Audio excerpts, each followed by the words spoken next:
These are disturbing cases where police bent the truth, hid evidence, and manipulated the system for their own benefit.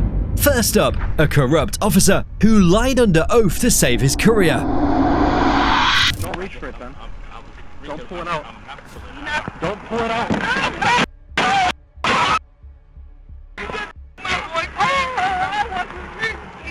On July 6, 2016, 32-year-old Philandro Castile was driving through Falcon Heights, Minnesota, with his girlfriend Diamond Reynolds and her 4-year-old daughter when police officer Geronimo Yanez pulled him over. The stated reason was a broken brake light, but before the stop, Yanez had told another officer the occupants looked like robbery suspects, citing Castile's wide-set nose. During a traffic stop outside St. Paul, Minnesota. Yanez was acquitted of all charges last Friday. We've seen dashboard camera footage and cell phone video from Castile's girlfriend. Today, new video was released from the aftermath, showing the bravery of a little girl who witnessed the shooting. Here's Mireya Villarreal. Moments after Philandro Castile was shot by former officer Geronimo Yanez, you see a 4-year-old little girl being coaxed out of the back seat by a second officer. Get the baby girl out of here! The girl's mother and Castile's girlfriend Diamond Reynolds was sitting in the front seat streaming the aftermath on Facebook Live. The mother and the girl were both placed in the back seat of a patrol car. Reynolds was handcuffed, clearly upset. It's okay, I'm right here with you. The stop began calmly. Castile handed over his proof of insurance, then informed Yanez he had a licensed firearm. Yanez told him not to reach for it, which Castile and Reynolds both said he wasn't. Within seconds, Yanez fired 7 shots at close range, hitting Castile 5 times, 2 of them piercing his heart. Castile's dying words were that he wasn't reaching for his gun. I do have a firearm on me. Don't reach for it, then. Don't pull it out. Don't pull it out.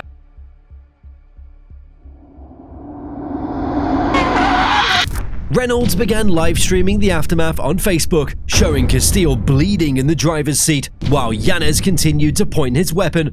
The video quickly spread worldwide, sparking outrage. In the recording, Reynolds explained that Castile had been retrieving his license as instructed when the shots were fired.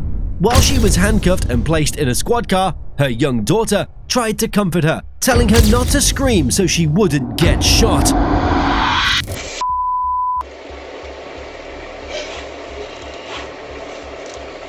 Mom, please stop saying cuss words and screaming because I don't want you to get shooted. Okay, give me a kiss. I can keep you safe. It's okay, I got it, okay? I can't believe they just did that.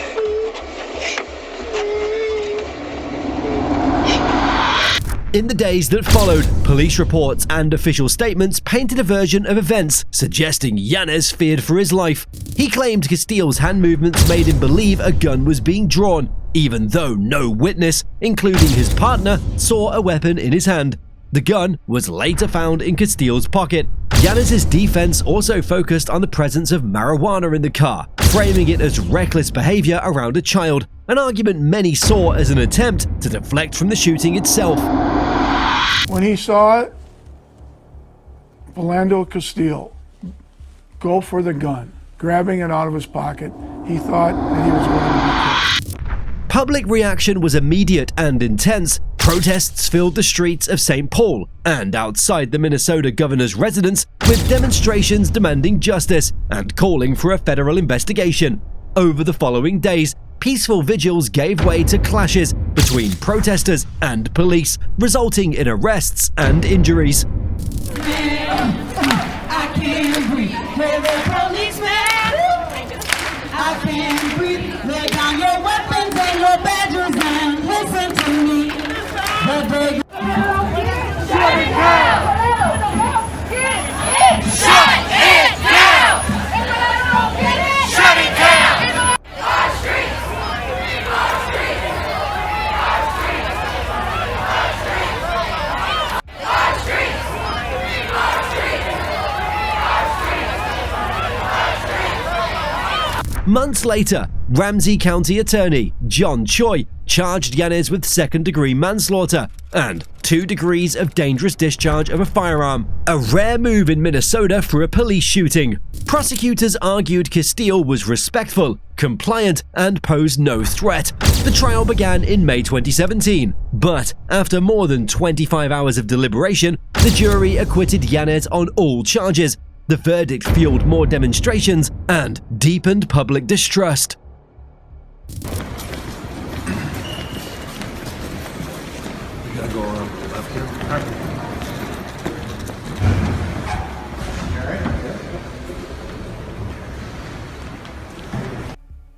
He's licensed to carry. He was trying to get out his ID and his wallet out his pocket, and he let the officer know that he had a firearm and he was reaching for his wallet.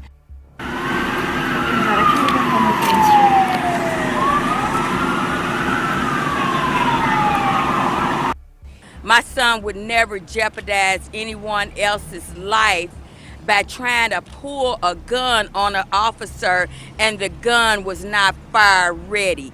These are some of the facts that came out in the trial, and I am so very, very, very, very, very, very, very disappointed in the system here in the state of Minnesota, because nowhere in the world do you die from being honest and telling the truth. The system continues to fail black people, and they will continue to fail you all.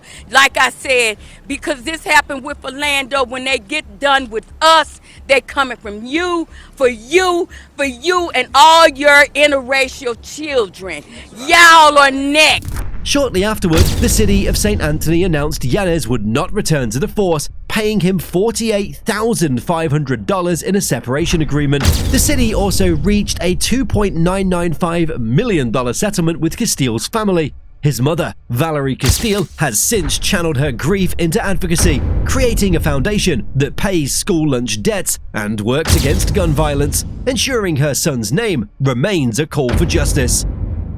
Say one thing about that's uniform with officer shootings that are bad is that the officer panics. That's, I think, what caused the willingness to settle for essentially $3 million on the part of the city, and which caused them to fire him.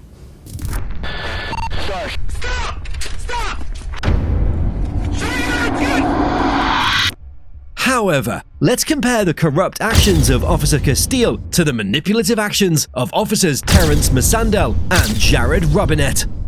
What is he, black, white, Hispanic, Asian? He had a hoodie on. I couldn't tell, man. What color hoodie?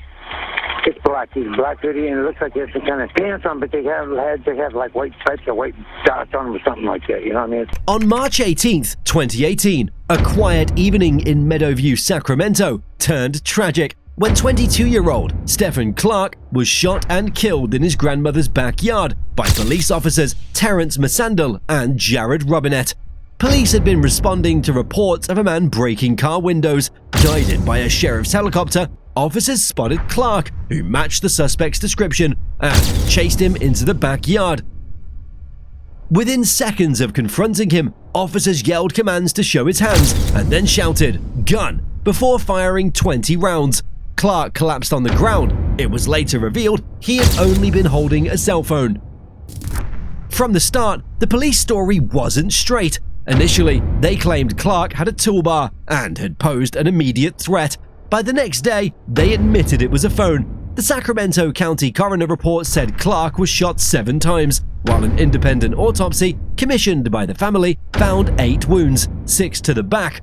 Body camera footage showed the officers waiting several minutes before approaching Clark, even after he was motionless, and then muting their microphones during key moments. This fueled accusations of a cover-up and eroded public trust.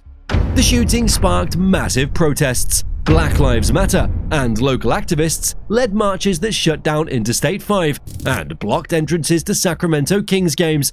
Demonstrators demanded justice, pointing to the inconsistencies in police statements and the fact that Clark had no weapon. Don't get in! Shut it down! Shut it down! Shut it down! Shut it down! Shut it down! Shut it down! Shut it down!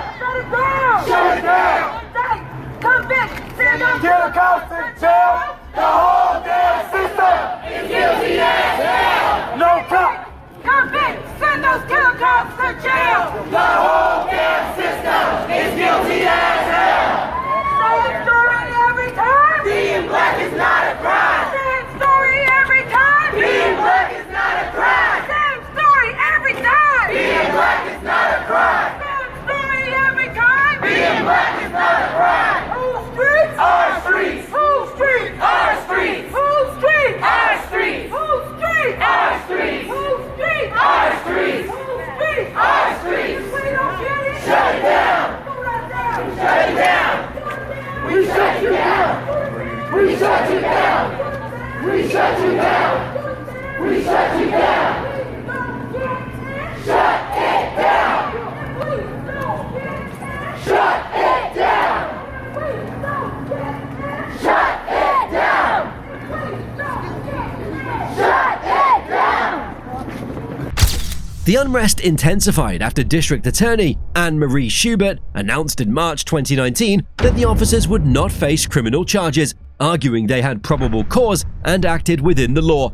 California's Attorney General reached the same conclusion, and federal authorities later said there wasn't enough evidence for civil rights charges. Based on our review of the facts and evidence in relation to the law, I'm here to announce today that our investigation has concluded that no criminal charges against the officers involved in the shooting can be sustained.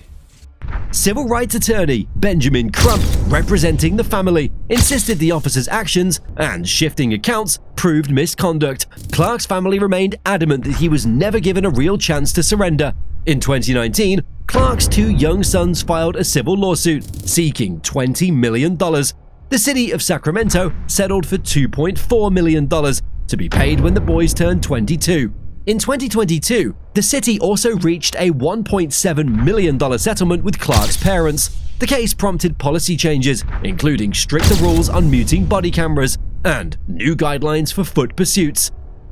2 men, 2 cities, and 2 devastating stories of police violence, cover-ups, and delayed justice. Their cases each sparked national protests, leading to civil settlements, and exposed deep flaws in law enforcement practices. But beyond the headlines, are families still grieving and communities still demanding answers. If these stories moved you, hit like, subscribe for more real stories, and drop your thoughts in the comments. Your voice can help push for real change.